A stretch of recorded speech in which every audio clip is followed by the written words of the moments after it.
Joining us now is Okpe. Jinex! It's Friday. The story is trending around the world. I will let you say Hello, Jinex today. Good morning. How are you? Yeah, Happy Friday. You know how giddy I get on Friday. I do. Happy Friday to you. Great. Good morning, Rufai. Oji, great to have you. How are you? Missed you yesterday. We missed you yesterday. It's good to have you. Good to see you again. You too. Well, good morning to you, viewers. Here are some of the stories that are trending across the globe.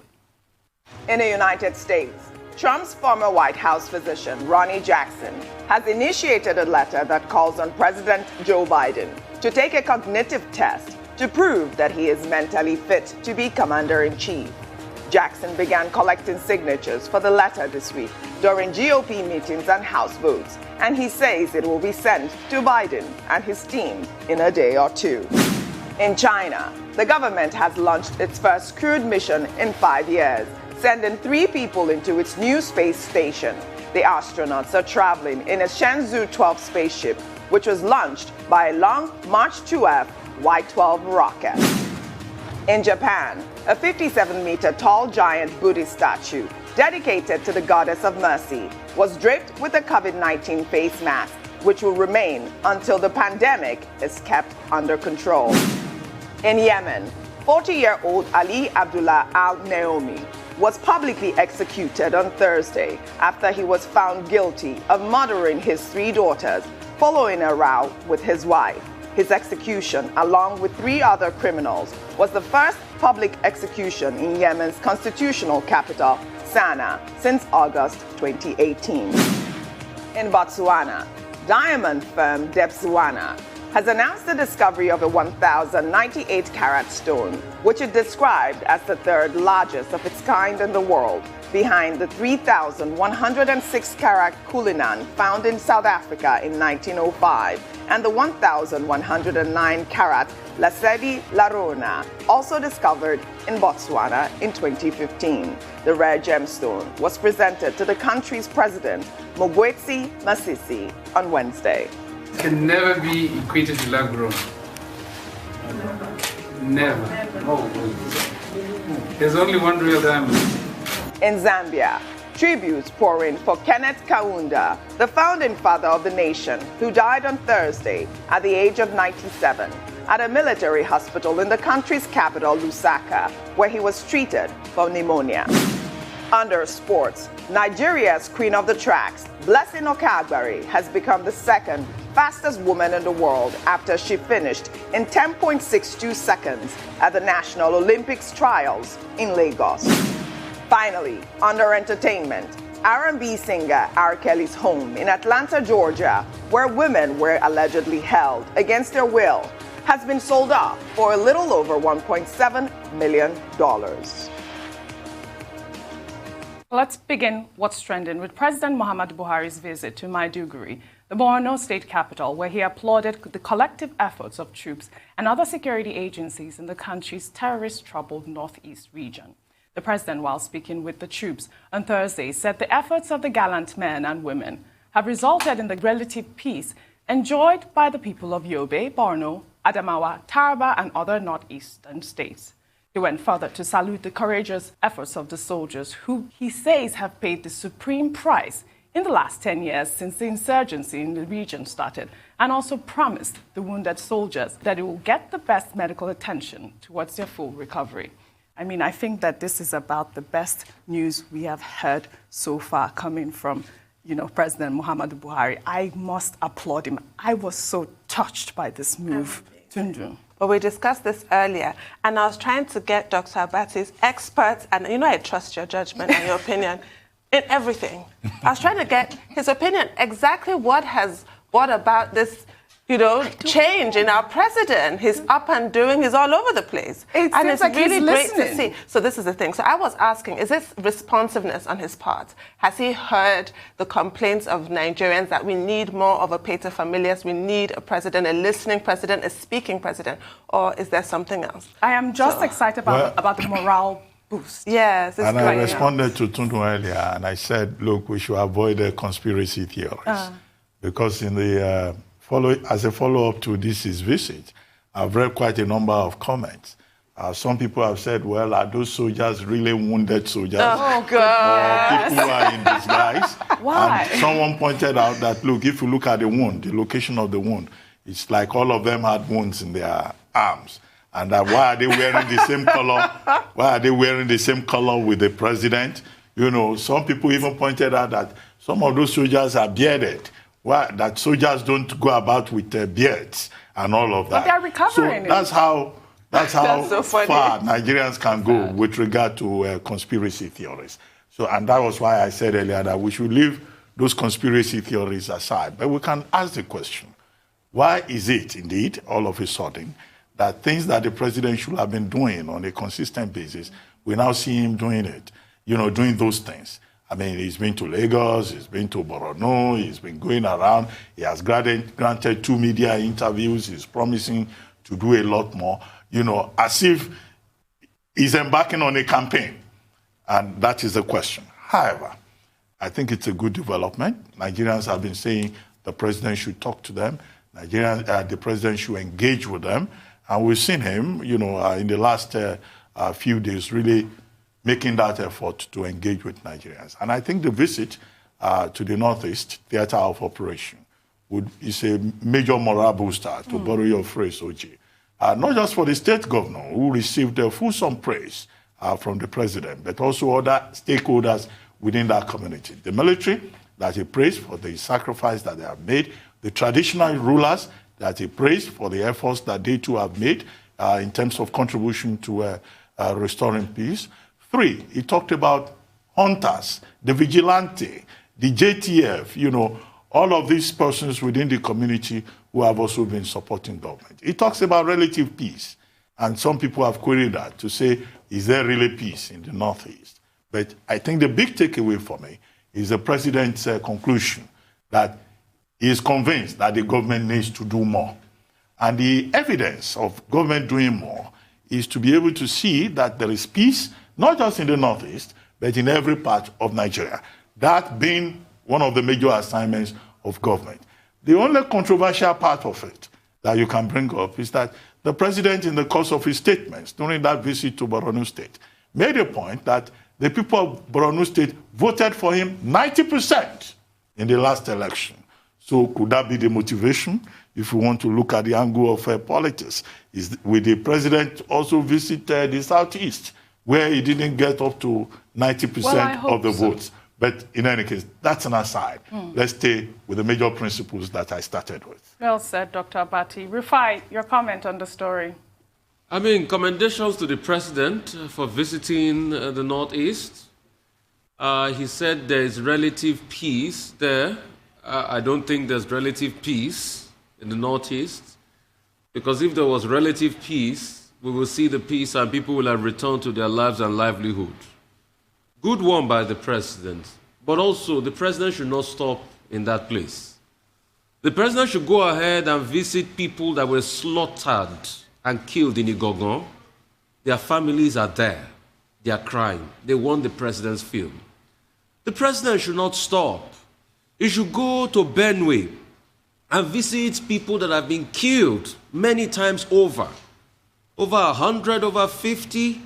People that their parents start to bury their dead body. Do you know how painful it is for a parent to bury his own child? In African culture, it is the child that buries the parents. But in Benue, it's not the case, because Benue has been turned into a killing field. Then the president should not stop there. He should go all the way to Imo and visit. His vice presidents have been in Imo and Ebonyi, where people are being slaughtered every day and being killed. He should go there and visit and show that he is the father of the nation. This visit must go across board. Every part that we've had crisis and killings, the president must show there and identify with the people that are being killed every day. But kudos to the president on the visit in Maiduguri. I think the president should have just started his visit to other parts of the country. And I don't just want visits for our soldiers alone. We all know what our soldiers have been crying for. They've been crying for their welfare.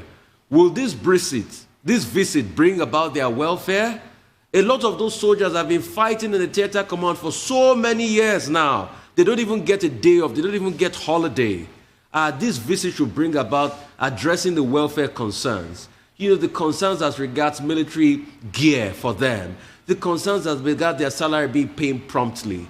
And these are the things we want to see. And if the president does this, we'll come here and salute the president even more. So for this, I've said, congratulations, salute to you, Mr. President. But please, sir, don't forget people in the Gogon. Don't forget people in Imo. Don't forget people in Benue. Don't forget people in every part of the country, because it seems as if every part of the country is inundated with violence. Mr. President, we need your visits there. But congratulations and thank you for this. But don't forget us. Well said, Rufai. We'll take another story. The chairman of the Economic and Financial Crimes Commission, Abdul Rasheed Bawa, has revealed that the identity of the minister who laundered $37 million through real estate is former Minister of Petroleum Resources, Diezani, Allison Madueke, while speaking at the weekly ministerial briefing organized by the presidential media team in Abuja on Thursday. The EFCC chairman said that Mrs. Madueke, who left the country for the United Kingdom while facing charges of money laundering, will be persecuted once she gets into the country.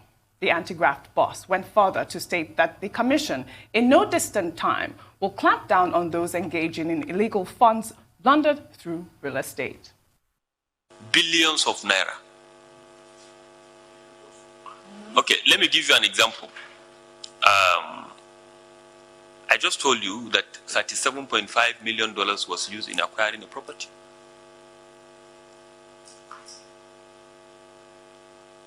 $55 million was used in acquiring Avenue Towers in Lagos by Kola Aluko. So you need to actually sit down and determine what is this. Why is it that, okay, market value of houses have not crashed in this country. They are going up. Estates are cropping up in Abuja, left, right, center. Every day. There are estates in this country that are sold out off plan. Off plan. Sold, paid for. So it's a huge problem that we need to work with the media, to unearth this problem. On our part, we are rigorously going after that, after the real estate, particularly in areas like Abuja, Lagos, and Port Harcourt. Well, Rufai, I'll come to you on this story. A lot of Nigerians have been talking about this story and the recovery process and the efforts of the EFCC chairman. What is your analysis? Very well said by the EFCC boss. We've heard the story. Some have got evidence, some have got no evidence. But one thing is certain. Most of this recovered loot goes to the real estate sector in this country. And that's why I am shocked at the Nigeria real estate sector. It is only in Nigeria that prices of property go up and they don't come down. And when you even look at the true value of those property, you shudder in righteous indignation. That's what the real estate sector has become. But the EFCC boss should not just make general sweeping assumptions. Not everybody in real estate brings in looted funds. There are people that are investing from every part of the world that are bringing in hard-earned money, that are bringing it investors' fund. What he should do is not to panic the real estate sector, because you see, let's not take it away from the real estate sector. They've helped in creating jobs too in this country. Most of those sites where you have buildings going up are things that have created jobs for the people. The EFCC should investigate and not just winch out the real estate sector in general by saying, oh, it's just looted funds all through. No. They are clean, good cash that was not stolen from the government of Nigeria that are invested in the real estate sector. So he should follow the money. If he sees anybody, he should follow the money to the latter.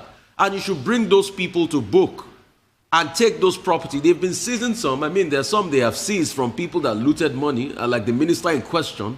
But you should not paint the entire real estate sector that is based on this. And when you say people sell estates off plan, it shows that there's an increase and an upsurge in real estate sector. It's not because it is looted money they sell estate off plan. There are people that have legitimately invested, and because of the need for housing, there are over 15, 17 million people that are homeless in this country that need houses. And these real estate developers have come to bridge the gap the government ought to do. In some other parts of the world, it's government that build homes. Government build homes. They set targets to build homes. The last time any government set a target to build 30,000 homes in this country and close to meet that target was the time of Shehu Shagari. Since then, quote me anywhere and correct me if I'm wrong, I've not seen any government in this country that's built 30,000 homes in its lifetime.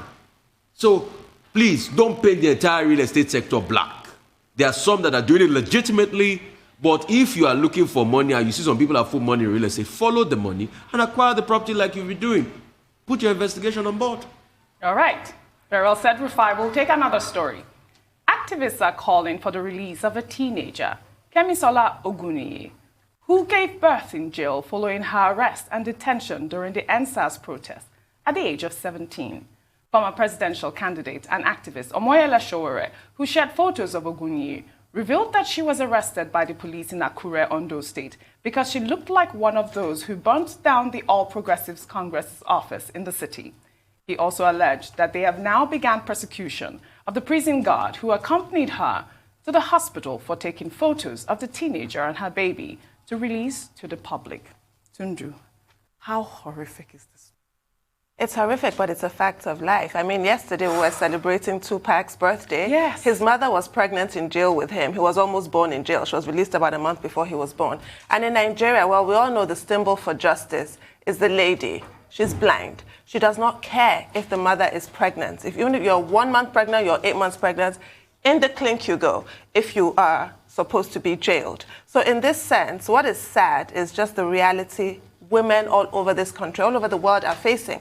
Being pregnant and giving birth in prison, it is a reality. But what the thinking is on this issue is that even if it's in jail, a baby is always better off with its mother. So they keep the baby with its mother, even if she's in jail. And when the baby is old enough, maybe after 18 months, in some cases, in some prisons, they allow up to 18 months, some prisons after 6 weeks, they will ask the family to come and take the baby away from the mother. Yes. But they actually want the baby and the mother to be together. But what strikes me in all of that is that it's just us quite punitive. And we're not supposed to be trying to rehabilitate people. The kind of trauma that's even caused to the mother, no mother dreams of raising their child within prison walls. And then when they're now separated from the baby, can you imagine that added horror? So I do think that in cases like Kemisola, she should be out on bail. She should not be locked up at all. What she's accused of is arson, mischief, isn't it? That she's been accused of. These so are those bailable offenses? Yeah, they're bailable. But maybe she couldn't meet the bail conditions. I don't know. I'm not,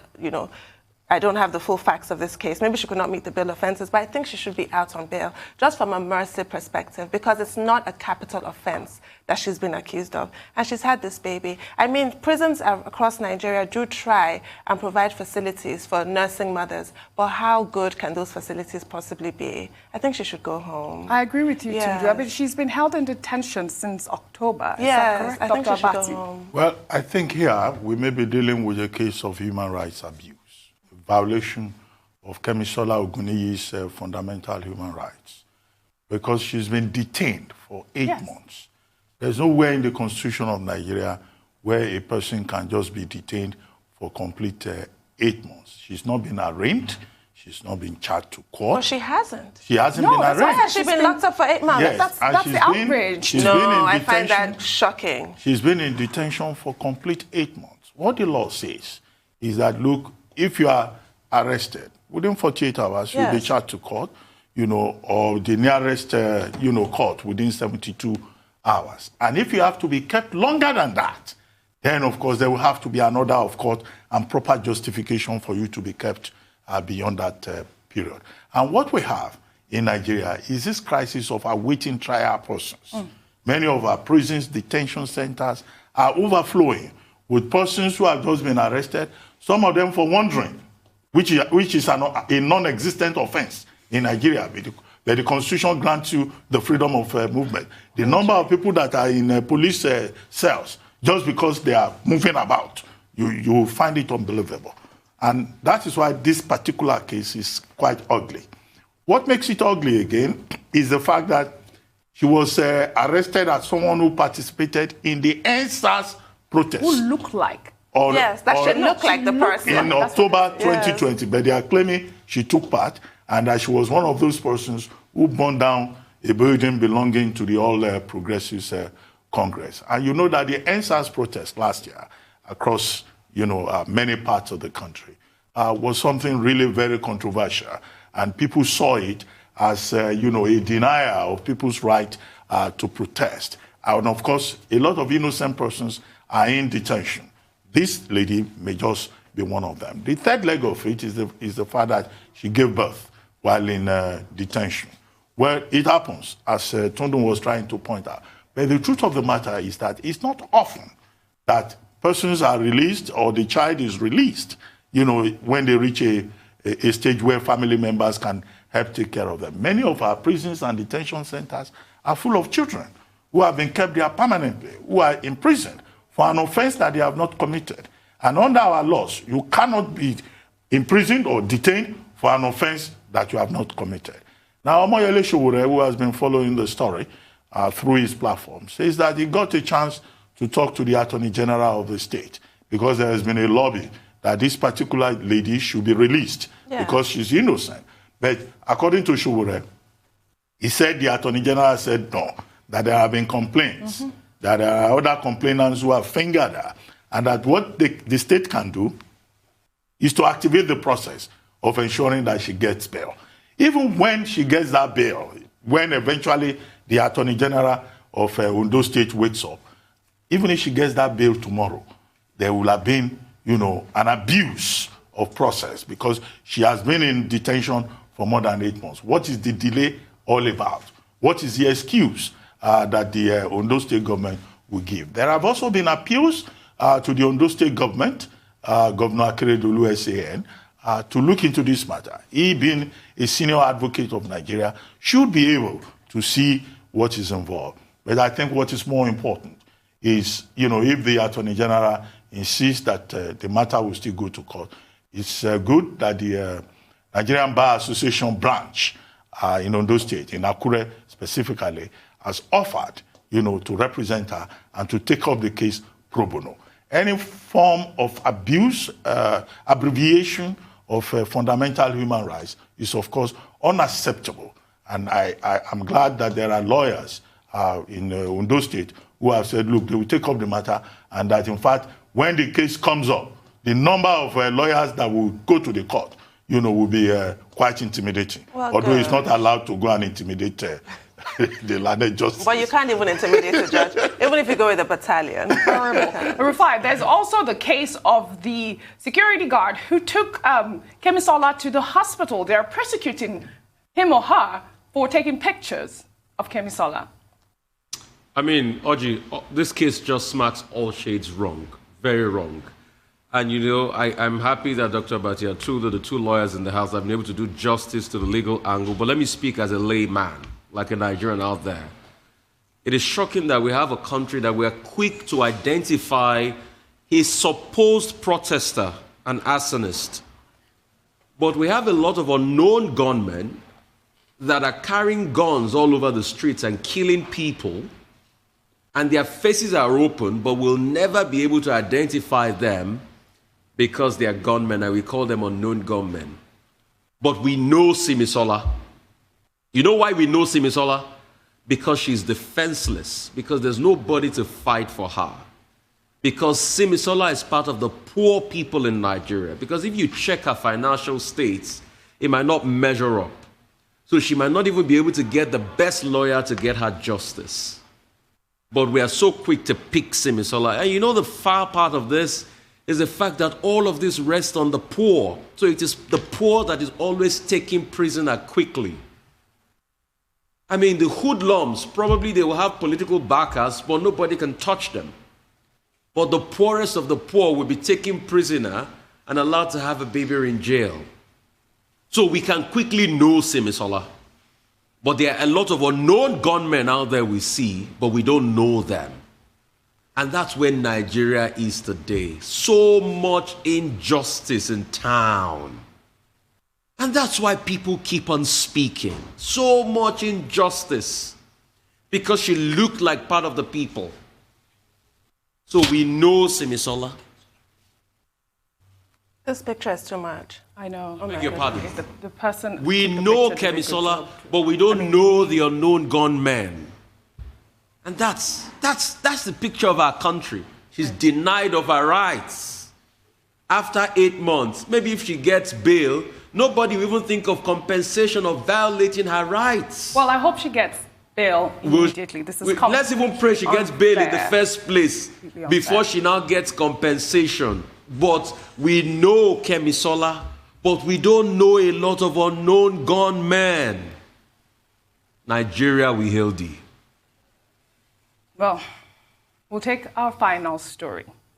After Russia offered cars, Washington state spliffs, Indonesia live chicken, and Hong Kong the chance of a £1.2 million apartment, the latest country to reward people who show up for their covered shots is the Netherlands, with Soused Herrings, early batches of Hollandaise New Way, or New Season Dutch herring, a traditional delicacy consumed to the tune of 75 million a year, are being distributed to vaccination centers around the country as an encouragement for people to get their jabs. The government is taking this step in order to achieve herd immunity. I don't know if you saw this video of the chicken. Actually, mine was the chicken that I saw in Indonesia. They're handing out live chicken to the elderly. Yeah, I loved it. And the first thing that I said, oh, there you go. The first thing I said to myself, when is it happening in Nigeria? We need to incentivize these people, to take the COVID shot. And I think that this is such a great way to show that, the government cares. Yeah, Dr. Bati has been on this case. I think he wanted people to be offered amala, right? Yes.